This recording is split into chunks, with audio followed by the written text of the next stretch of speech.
warahmatullahi wabarakatuh. Perkenalkan, kami dari kelompok Kan 5 harus ada moderator. dengan materi pembahasan yaitu efektif dan tidak efektif. Sebelumnya, perkenalkan, saya Laila Syalsabila dan rekan-rekan saya ada Mei Natasha, Rika Septiana, Karisa, dan Aditya.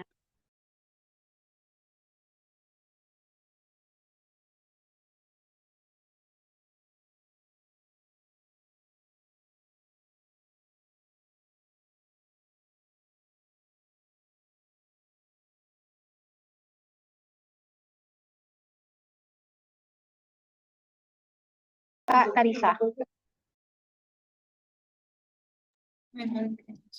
Oke, jadi untuk komunikasi efektif ini tuh adalah proses pertukaran informasi antara pengirim dan penerimanya yang menghasilkan pemahaman yang sama. Dan pesannya itu bisa diterima dengan baik dan tujuan komunikasinya itu bisa tercapai.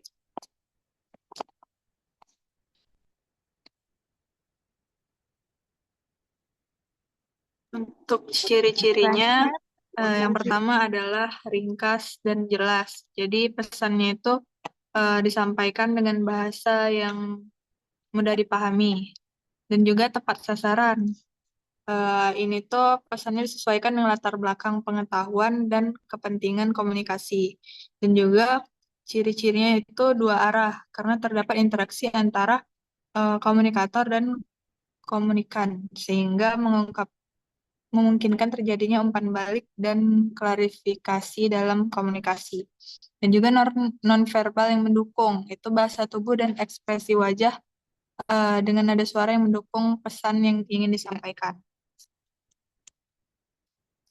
Untuk manfaatnya itu yang pertama meningkatkan hubungan, lalu meningkatkan produktivitas, mencegah miskomunikasi, dan membangun kepercayaan. Selanjutnya ini adalah contoh penerapan dari komunikasi efektif yang akan dijelaskan oleh Kak Rika. Baiklah, ini contoh penerapannya komunikasi efektif.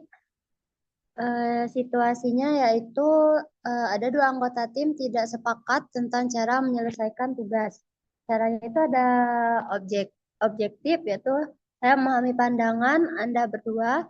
Mari kita fokus pada tujuan bersama dan cari solusi yang paling efisien. Ajukan alternatif.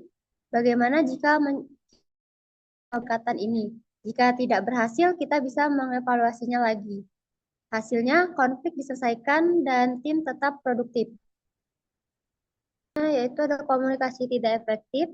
Komunikasi tidak efektif terjadi ketika pesan yang disampaikan tidak dapat dipahami dengan baik oleh komunikan. Hal ini dapat disebabkan oleh berbagai faktor seperti penggunaan bahasa yang ambigu, kurangnya perhatian, atau perbedaan persepsi. Selanjutnya, ciri-ciri komunikasi tidak efektif yaitu pesan ambigu, pesan yang disampaikan tidak jelas dan dapat ditafsirkan secara berbeda oleh komunikan. Yang kedua, kurangnya mendengarkan komunikator, lebih tidak fokus pada apa yang ingin disampaikan kepada mendengarkan apa yang dikatakan oleh komunikan.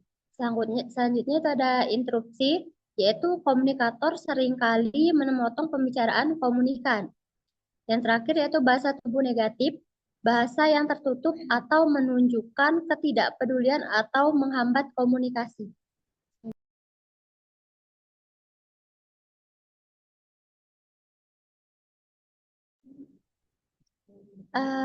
Akibat komunikasi tidak efektif ini yang pertama adanya miskomunikasi, yaitu terjadi kesalahpahaman yang dapat menyebabkan konflik. Terus yang kedua kerugian waktu dan energi.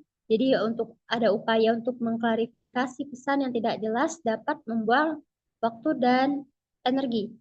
Yang ketiga ada kerusakan hubungan. Jadi dari miskomunikasi tadi dan juga ada komunikasi yang buruk dapat merusakkan hubungan antara individu atau kelompok dan menyebabkan konflik. Dan terakhir yaitu penurunan produktivitas, kesalahpahaman dalam tugas, dan efisiensi kerja.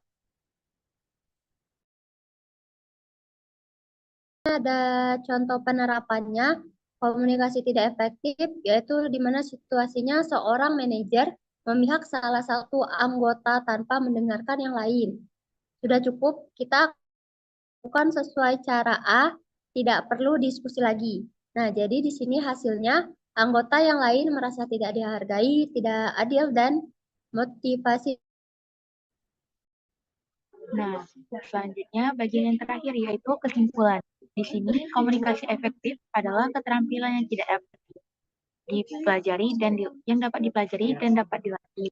Dengan menerapkan prinsip-prinsip seperti ini, kejelasan, empati, dan profesionalisme setiap individu itu dapat meningkatkan dampak dari pesan yang mereka sampaikan. Sebaliknya, komunikasi yang tidak efektif hanya menciptakan kebingungan dan penurunan produktivitas.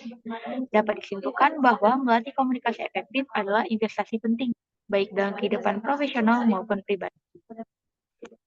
Baik, sekian penjelasan dari kami. Adakah dari teman-teman sekalian yang ingin bertanya? Boleh langsung saja raise hand ya.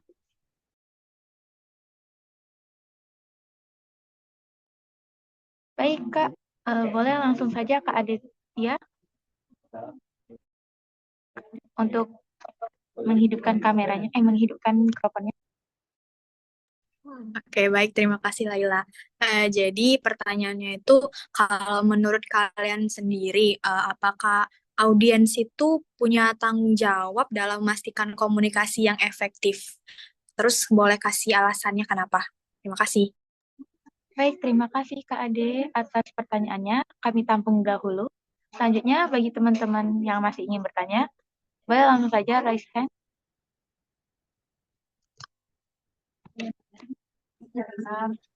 Saya mau bertanya.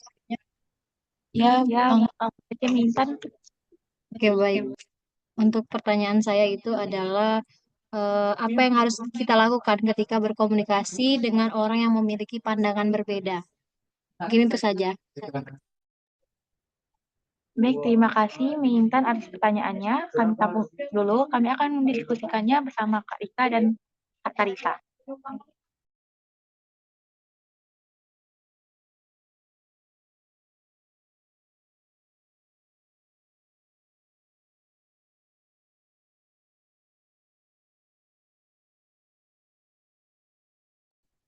Baik, izin menjawab dari pertanyaan oleh Aditya Riali. Jadi pertanyaan, apakah audiens ini memiliki tanggung jawab dalam memastikan komunikasi yang efektif dan kenapa? Iya, jadi audiens ini itu memiliki tanggung jawab dalam memastikan komunikasi yang efektif. Itu karena komunikasi itu bukan hanya tentang menyampaikan pesan, tapi juga memastikan pesannya itu bisa dipahami dengan benar oleh penerimanya.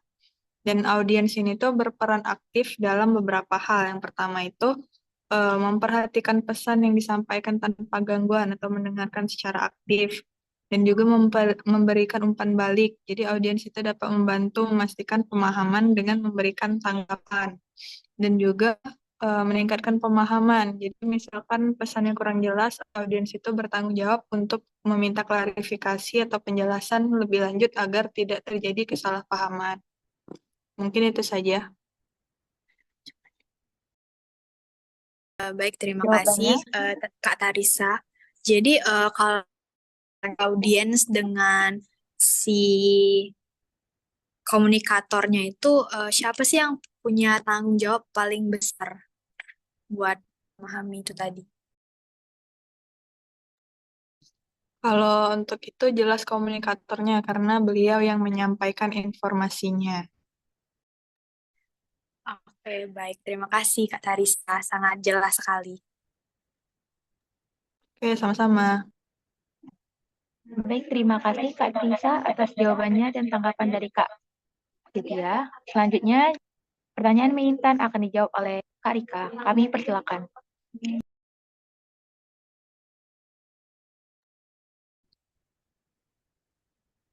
Selanjutnya saya akan menjawab pertanyaan dari Mei. Jadi pertanyaannya tadi itu apa yang harus dilakukan ketika berkomunikasi dengan orang yang memiliki pandangan berbeda. Jadi yang pertama itu kita harus mendengarkan dulu dengan terbuka dan tanpa berprasangka. Jadi kita mengakui perbedaan pandangan, tetapi tetap fokus pada tujuan bersama atau solusi yang dapat diterima oleh semua pihak. Nah, selanjutnya juga kita harus menyampaikan pendapat tadi dengan sopan. Gunakan bahasa yang sopan dan santun. Jangan menyerang secara pribadi atau kata-kata yang menyakitkan. Terus yang ketiga juga fokus pada ide dan bukan orangnya. Jangan menyerang pribadi lawan bicara. Selanjutnya juga tetap tenang dan bersikap terbuka. Mungkin itu saja jawaban dari saya. Apakah saudari Mei cukup puas dengan jawabannya? Iya Kak, puas. Terima kasih Kak. Baik, sekian dari presentasi dari kami. Apabila ada salah kata, kami mohon maaf. Dan terima kasih kepada audiens yang telah memberikan pertanyaan dan memperhatikan presentasi dari kami. Kami akhiri. Wassalamualaikum warahmatullahi wabarakatuh. Waalaikumsalam.